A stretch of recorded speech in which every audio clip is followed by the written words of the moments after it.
Standards in technical education. Yeah sir, ఇప్పుడు ఒక important ఇదేంటంటే దేశవ్యాప్తంగా ఒక చర్చ నడుస్తుంది. అఫ్కోర్స్ నేను అడిగిన ఇంటర్మీడియట్ ఆధారంగానే ఇవ్వచ్చు కదా అనే దానికి మీరు చెప్పారు. సరే, అది ఓకే. బోర్డ్స్ ఎక్కువ ఉన్నాయి కాబట్టి ఒక్కొక్క బోర్డ్ స్టాండర్డ్స్ ఒక్కొక్కలాగా ఉంటాయి. కొన్ని కాలేజెస్ కొన్ని బోర్డ్స్ని పూర్తిగా అవాయిడ్ చేసే ప్రమాదం కూడా ఉంది.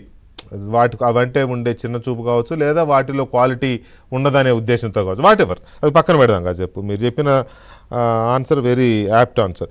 అయితే ఇప్పుడు దేశంలో 2 డిమాండ్స్ బలంగా ఉన్నాయండి. నీట్ గొడవ తర్వాత నీట్ని రద్దు చేయాలి అనేది ఒక డిమాండ్ బలంగా వచ్చింది. అసలు నీట్ కాదు, ఎన్టీఏనే రద్దు చేయాలనేది ఇంకొక డిమాండ్ ఉంది. As per my this thing, NTA not only NEET, many exams conduct చేస్తుంది ఎన్టీఏని రద్దు చేస్తే అవన్నీ ఎఫెక్ట్ అవుతాయి. మరి వాటి పరిస్థితి ఏంటి? అలాగని నీట్ రద్దు చేయొచ్చా? రద్దు చేస్తే పని జరగదా అనేది ఒకటి. అంటే ఇప్పుడు ఎన్టీఏని రద్దు చేయడం అనేది చాలా అనాలోచితమైన ఒక డిమాండ్ అండి. ఎందుకంటే ఓకే, ఎన్టీఆర్ రద్దు చేస్తాం, ఎవరు చేస్తారు? మీరు వచ్చి చేస్తారా? ఎగ్జామ్ మీరు కండక్ట్ చేస్తారా? ఇదేంటంటే ఎన్టీఏ ఈ setup as a expert examining body of a global standard. ఇవన్నీ కూడా క్యాబినెట్ లో రాసింది.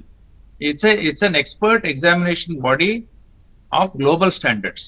అటువంటి అవకాశంతో, అటువంటి ఉద్దేశంతో ఎన్టీఏని స్టార్ట్ చేశాం. స్టార్ట్ చేసి ఏమన్నా అంటే అది కూడా మన క్యాబినెట్ నోట్ లో ఉంది. ఏమిటంటే ఓన్లీ ఆన్లైన్ ఎగ్జామ్స్ కండక్ట్ చేస్తాం. కానీ ఆన్లైన్ ఎగ్జామ్స్ కండక్ట్ చేస్తామని చెప్పి మనం క్లియర్ గా రాసి వాళ్ళకి ఒక చార్టర్ ఇచ్చిన తర్వాత ఈ నీట్ వాళ్ళు వచ్చి ఈ ఎగ్జామ్ మీరు కండక్ట్ చేయండి అంటే ఎన్టీఏ ఏమందంటే వీల్ కండక్ట్ ఓన్లీ ఆన్లైన్. అప్పుడు వాళ్ళు ఒప్పుకోలే. They went to Supreme Court. Supreme Court నుంచి డైరెక్షన్ తెచ్చుకున్నారు ఆఫ్లైన్ లో కండక్ట్ చేయాలని. అది కూడా ఉంది. సుప్రీంకోర్టు దగ్గరికి వెళ్ళి ఆన్లైన్ లో చేయడానికి లేదు, 20 లక్షల మంది వస్తారు, వాళ్ళతో వీళ్ళకి కెపాసిటీ లేదు కాబట్టి ఆఫ్లైన్ చేయండి, అది సుప్రీంకోర్టు ఆఫ్లైన్ లో చేయమని చెప్పి ఒక ఆర్డర్ ఇచ్చింది. ఆ విధంగా వాళ్ళు ఎన్టీఏని ఇందులోకి తీసుకొచ్చారు. వాళ్ళకి ఆ కేపబిలిటీ లేదు. అంటే అది ఆన్లైన్ కోసం సెటప్ చేసిన బాడీని పెద్ద ఆఫ్లైన్ ఎగ్జామ్ కోసం ఉపయోగించారు. అందుకని మనకి ఇబ్బందులు వస్తాయి. కాబట్టి దాన్ని ఎన్టీఏని రద్దు చేయాలనేది చాలా అనాలోచితమైన ఆలోచన. అది చాలా తప్పది.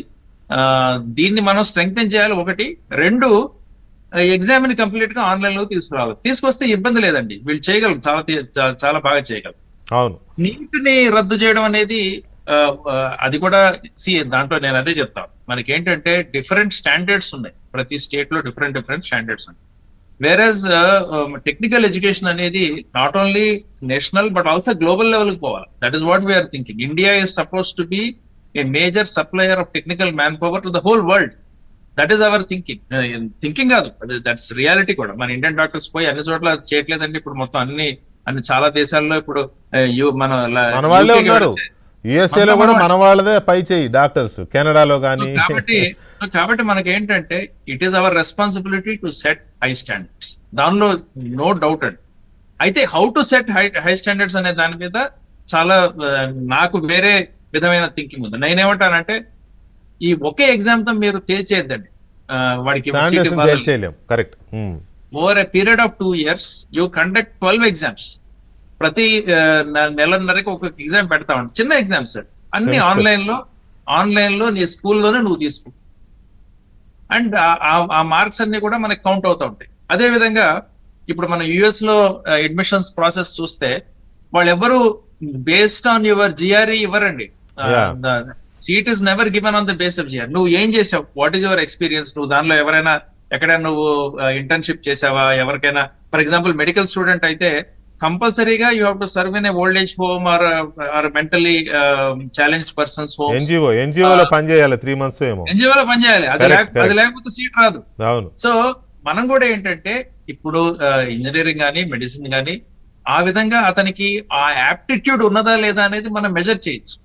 ఆ వెదర్ ఇప్పుడు ఇంజనీరింగ్ అనుకోండి, ఏదైనా ఇన్నోవేషన్ ఛాలెంజెస్ లో పాల్గొన్నావా, స్మార్ట్ ఇండియా హ్యాకథాన్ లో పాల్గొన్నావా, ఏమన్నా ప్రైజులు వచ్చినాయా, వాటికి మనం we can give some weightage. కానీ సార్ ఇక్కడ గతంలో అంటే నీట్ రాకముందు రాష్ట్రాల్లో ఎంసెట్ ఉండేది. రాష్ట్రాల్లో సెంట్రల్ సీట్స్ కోసం ఇంకొక టెస్ట్ ఏదో సెంట్రల్ గవర్నమెంట్ ఆధ్వర్యంలో ఉండేది. ఆ సీట్స్ దాంతో భర్తీ అయ్యేవి. ఎంసెట్ మాత్రం స్టేట్ లెవెల్లో మెడికల్ సీట్స్ ఎంసెట్లో చేసాం. ఇంజనీరింగ్ అండ్ అగ్రికల్చర్ మెడికల్ అన్నిటికీ ఒకటే కదా. అప్పుడు కూడా బాగానే జరిగాయి. కాకపోతే ఏదన్నా ఒక స్టేట్లో పేపర్ లీక్ అయితే ఆ ఒక్క స్టేటే ఇంపాక్ట్ అయ్యేది. కానీ ఇప్పుడు నీట్ వల్ల దేశం అంతా ఇంపాక్ట్ అవుతుంది కదా. ఎందుకు స్టేట్స్ వరకు ఇప్పుడు తమిళనాడు గవర్నమెంట్ స్టాలిన్ గారు సీఎంగా ఉన్నప్పటి నుంచి అడుగుతున్నాడు, ఆయన వ్యతిరేకిస్తున్నాడు నీట్ని. ఇట్లా ఇంకొన్ని స్టేట్స్ కూడా చేస్తున్నాయి. ఎందుకు స్టేట్స్కి ఇచ్చేయకూడదు? అంటే ఇది ఏంటంటేనండి, వీఆర్ ఎట్ పొజిషన్, అదే చెప్తాను, మనకి ఏంటంటే we're responsible for setting high standards across and also global standards. మనకి ఎందుకంటే India will be a major technical manpower destination in the world. అవును. సో దానికి ఏంటంటే అన్లెస్ యూ సే, ఇప్పుడు నేను తమిళ్లో చదువుకుంటా, తమిళ్లో అంటే తమిళనాడులో స్కూల్ ఎడ్యుకేషన్ చాలా స్ట్రాంగ్ అండి. సో నీట్ పెట్టినప్పుడు వాళ్ళు చాలా వ్యతిరేకించారు. నేను అప్పుడు సెక్రటరీగా ఉన్నా, వాళ్ళు చాలా వ్యతిరేకించారు. ఇది కుదరదు మాకు, వాళ్ళంతా వచ్చి రిప్రజెంట్ కూడా చేశారు. అప్పుడు మేము ఒకటే చెప్పాం, you are a great state, no doubt, but what we want is that uniform standard should be there across the country. అది తప్పదు. అది దాన్ని నేను నా స్టేట్ నేను పెట్టేసుకుంటా అంటే అది కుదరదు. అది ఎందుకంటే మనం ఆ స్టేజ్ లో లేవు ప్రస్తుతం, ఆ స్టేజ్ లో లేవు. ఓకే. తర్వాత ఇంకొక విషయం సార్, లాస్ట్ 2 క్వశ్చన్స్ అండి. ప్రధానంగా ఈ కొత్త చట్టం తీసుకొచ్చారు కదా, 10 ఏళ్ళు జైలు 10 కోట్లు ఫైన్ అని. సరే ఓకే, అది మీకు ఎలా అనిపించిందో నాకు తెలియదు, కానీ మన కోర్టులు మన వాళ్ళు వేసే ఫైన్లు 50 రూపాయలు, 100 రూపాయలు, 1000 రూపాయలు, 2000, నేను అంతకంటే ఎక్కువ అయితే వినలేదు ఫైన్లు, కోర్టులు వేసే ఫైన్లు. బెయిల్స్ అప్పుడు మాత్రం దీని కింద పెట్టుకుంటారు, షూరిటీ కింద పెట్టుకుంటారు, 1,00,000 2 లక్షలు సంథింగ్, వాళ్ళ నేరాన్ని బట్టి, నేరస్తుడి స్టామినాని బట్టి పెట్టుకుంటూ ఉంటారు. సో దీనివల్ల లీకేజ్ ఆగుతుందా? ఇప్పుడున్న చట్టాలు సరిపోవా? అస్సలు ఆగదండి. అది మనల్ని మనం ఒక భ్రమలో పెట్టుకున్న విషయమే అవుతుంది. ఎందుకంటే దెర్ ఆర్ 2 కాన్సెప్ట్స్. క్రిమినాలజీ మనం చదివితే దానిలో 2 కాన్సెప్ట్స్ ఉన్నాయి. One is the certainty, the other one is severity. Certainty అంటే ఏంటంటే నువ్వు తప్పు చేస్తే తప్పనిసరిగా పట్టుబడతావు అంతే.